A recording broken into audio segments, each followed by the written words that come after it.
Hola, ¿cómo están? Bienvenidos a un nuevo programa de En Palabras Simples del canal del Poder Judicial. Hoy conversaremos sobre la retractación de las causas en violencia intrafamiliar, aquellas mujeres o hombres que denuncian cierta violencia intrafamiliar pero luego no se mantienen, no finalizan los procesos. Para entrar de lleno en este tema, los invito a ver la siguiente información.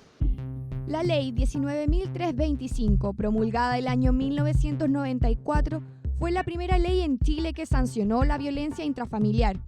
Fue derogada con la dictación de la actual Ley 20.066, publicada el año 2005. La actual normativa busca reparar los problemas identificados en la ley anterior, incorporando herramientas como la figura del maltrato habitual, el concepto de situación de riesgo y explicitando los deberes del Estado en la adopción de medidas para proteger, prevenir y asistir a las víctimas.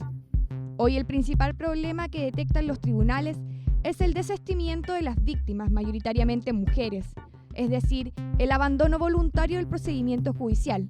Según las últimas cifras del Ministerio Público, solo un 10% de las denuncias termina en condena. Bueno, y para conversar acerca de este tema nos encontramos con la magistrada del Tercer Tribunal de Familia de Santiago, Gloria Negroni. Muchísimas gracias, magistrada, por estar hoy día con nosotros. ¿Cómo están? Y como siempre también el periodista del canal del Poder Judicial, René Arriagada. ¿Cómo está, Sebastián? ¿Cómo está, magistrada? Para meternos ya de lleno en este tema que tiene que ver con la violencia y que tiene que ver muchas veces con el temor de las mujeres a seguir ciertos procesos que deberían seguir en términos judiciales y en todo ámbito. ¿Qué es este fenómeno conocido como la retractación y por qué crees tú que se da principalmente? Bueno, yo pienso que hay varias causales. Hay causales que están relacionadas con el fenómeno mismo de la violencia intrafamiliar, que son causales psicológicas, antropológicas, de violencia estructural en general, y aquí podemos distinguir dos cosas. Una es la violencia intrafamiliar propiamente tal. Nuestra ley en Chile es una ley familiarista, no está dentro del contexto de violencia de género, no está distinguida la violencia de género de la ley de violencia intrafamiliar.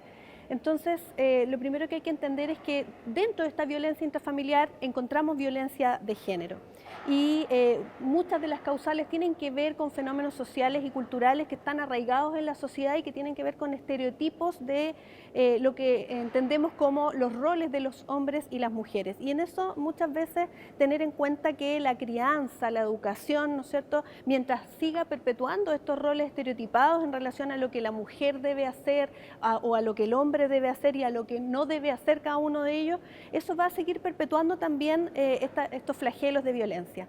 Y también hay unas causas que ya no son tan quizás psicológicas, sociales, antropológicas y estructurales, que son unas causas dentro del sistema o de cómo las personas acceden al sistema judicial o al sistema penal, ¿no es cierto?, incluido la Fiscalía, etcétera, el Ministerio Público, y que tienen que ver con las dificultades o facilidades del sistema o los acompañamientos o no acompañamientos de estas personas cuando van a hacer las denuncias y cuando van a decidir continuar o no con los procesos, ya sea en materia de familia o en materia penal. Entonces, la idea es entender el fenómeno de la violencia como un fenómeno sistémico, integral, que tiene muchas aristas, y una de esas aristas en tribunales tiene que ver básicamente con que está estudiado, ¿no es cierto?, que para que una mujer, en el caso de la violencia contra las mujeres, llegue al tribunal han pasado ya varios años seguramente de una violencia reiterada, de una violencia psicológica, y en muchos casos también violencia sexual, violencia física, ¿no es cierto?, y violencia también contra los demás integrantes de la familia, que es ya el marco de la ley de violencia intrafamiliar que nos ocupa. En ese sentido, ¿ustedes con qué se encuentran cuando llega una víctima de violencia intrafamiliar? Más o menos, ¿qué es lo que ocurre? ¿Cómo se va dando este tipo de desistimiento, de que la víctima no continúa con su causa? ¿Por qué cree usted que se va dando esto dentro del sistema? Yo creo que hay que tener claro que esto ha sido un proceso, un camino donde hoy día se denuncia muchísimo más que antes. Las cifras claras nos hablan de un aumento significativo, tanto en el tema de familia, digamos, el sistema de los tribunales de familia, en que el año 2017 ingresaron más de 12.500 causas por violencia intrafamiliar, denuncias, digamos, de las cuales aproximadamente el 50-60% fueron derivadas al Ministerio Público por tratarse de hechos que podrían configurar el delito llamado de maltrato habitual. Y en el sistema penal, desde el 2006 al 2010, las denuncias aumentaron de 29.000 a 152.000. y ya son cifras antiguas, ¿eh? Entonces estamos hablando de un fenómeno donde efectivamente la mujer en el caso de la violencia mayor, digamos en número, se atreve mucho más a denunciar. Entonces cuando llega al tribunal, en el caso del tribunal de familia, la persona llega sola o con algún familiar a hacer la denuncia, si es que llega personalmente, o lo hace a través de una denuncia ante carabineros o policía de investigaciones.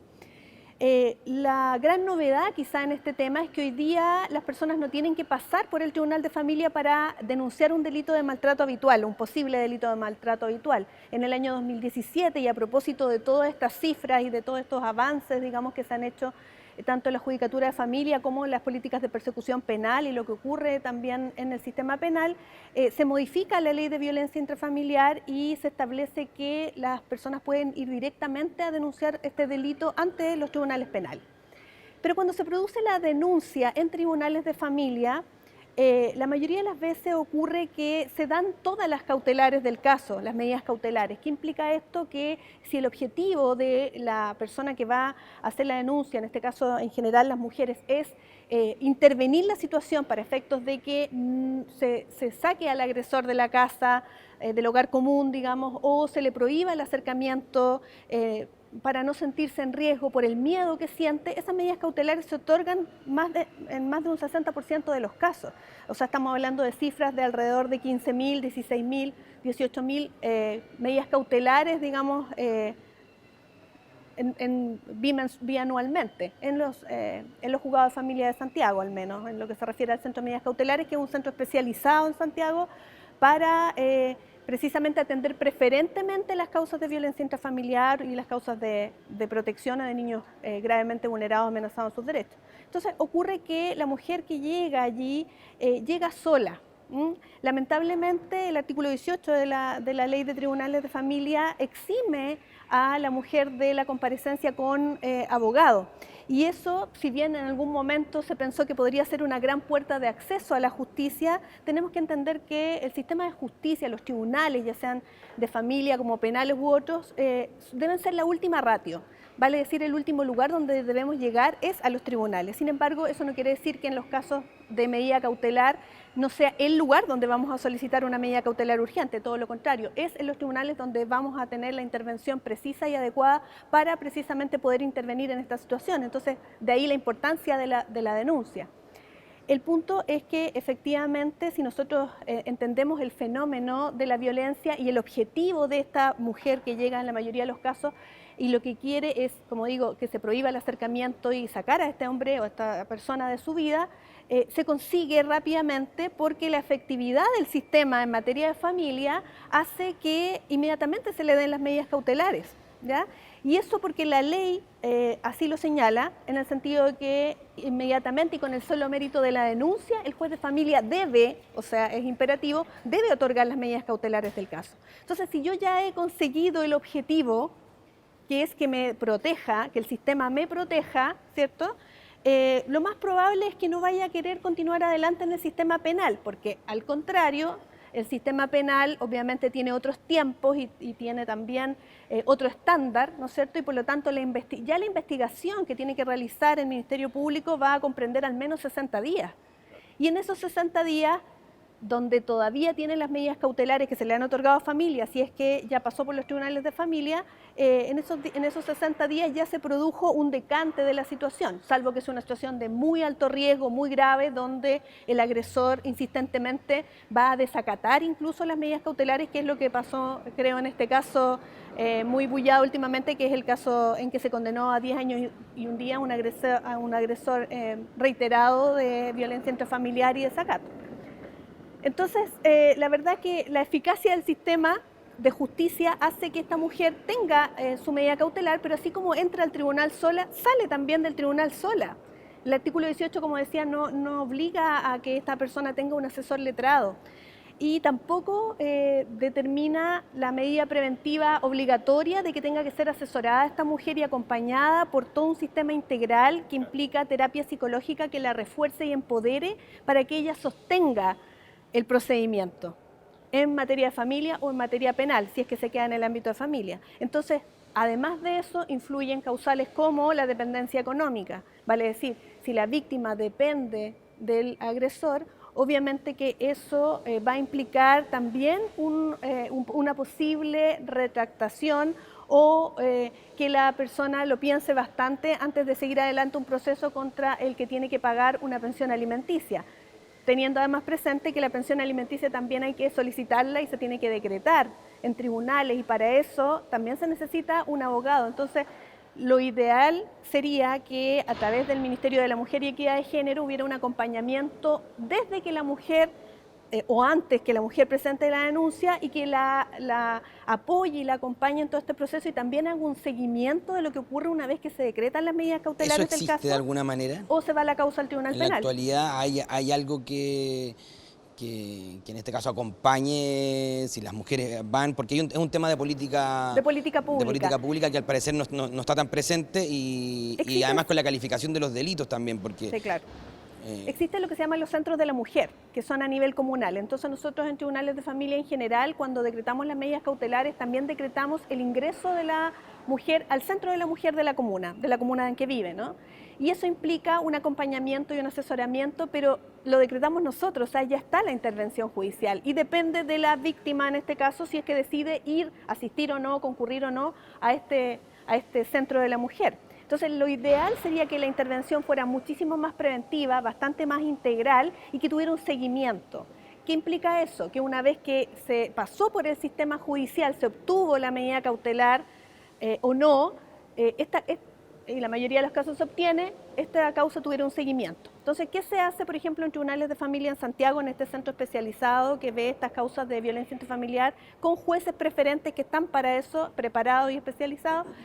También hacemos seguimiento una vez que se han decretado las medidas cautelares, y se hacen audiencias de revisión, por ejemplo, en las causas donde se ha dictado una sentencia. Pero son políticas de funcionamiento al interior de los tribunales más que una política pública. Son decisiones de los comités de jueces, son decisiones del Centro de Medidas Cautelares, en este caso de los jueces coordinadores y los jueces que trabajan en ese lugar, además de la administración, etcétera. Pero no es una política pública. Entonces, no tenemos seguimiento que permita que esa mujer, cuando decide hacer esta denuncia y decide continuar o no con el proceso, se ve acompañada tanto por un asesor legal, asesoría letrada, como por un asesor psicológico, llamémoslo así, un psicólogo, un terapeuta o una psicóloga que acompañe el proceso, o un asistente social que también le informe sobre todos los beneficios que puede obtener a través de una pensión alimenticia, cómo tiene que hacerlo. O sea, el asesor letrado, la defensa letrada en este caso es fundamental. Y tanto en este tema como en el caso de la infancia no tenemos asegurada la asesoría letrada para todas las personas que son víctimas de violencia. Hablemos, por ejemplo, de una mujer que no solo es mujer, sino que además es adulto mayor, o que es niña, niño, adolescente, o que es además inmigrante, o que es de una etnia determinada. Entonces, la necesidad de asesoría letrada para los niños, la necesidad de asesoría letrada para las posibles y presuntas víctimas es realmente algo que no favorece el que las víctimas puedan seguir adelante con los procesos y con todo lo que implica la judicialización de un conflicto de esta naturaleza. Magistrada, muchísimas gracias por venir a hablar con nosotros de este tema que es muy relevante y que se nos fue volando, se nos pasó rapidísimo el tiempo, pero sí, por lo menos nos queda claro que efectivamente falta también un apoyo integral por parte del sistema.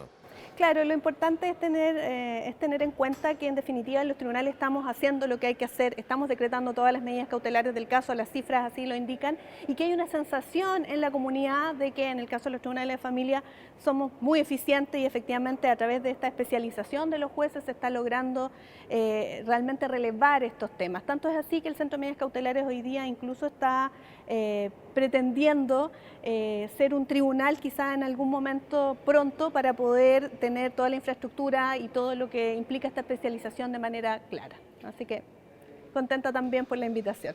Muchas gracias por haber estado con nosotros. Gracias a ustedes. Me despido también de ti, René, para que dejes invitada a la gente a que visite nuestra página. Claro, este capítulo de En Palabras Simples es muy importante además porque es un tema que está en pañales, lo conversábamos recién, y que tiene que seguir avanzando de manera integral en nuestro país. Disponible ahí en poderjudicialtv.cl, al igual que todo el resto de nuestros contenidos. Que estén muy bien.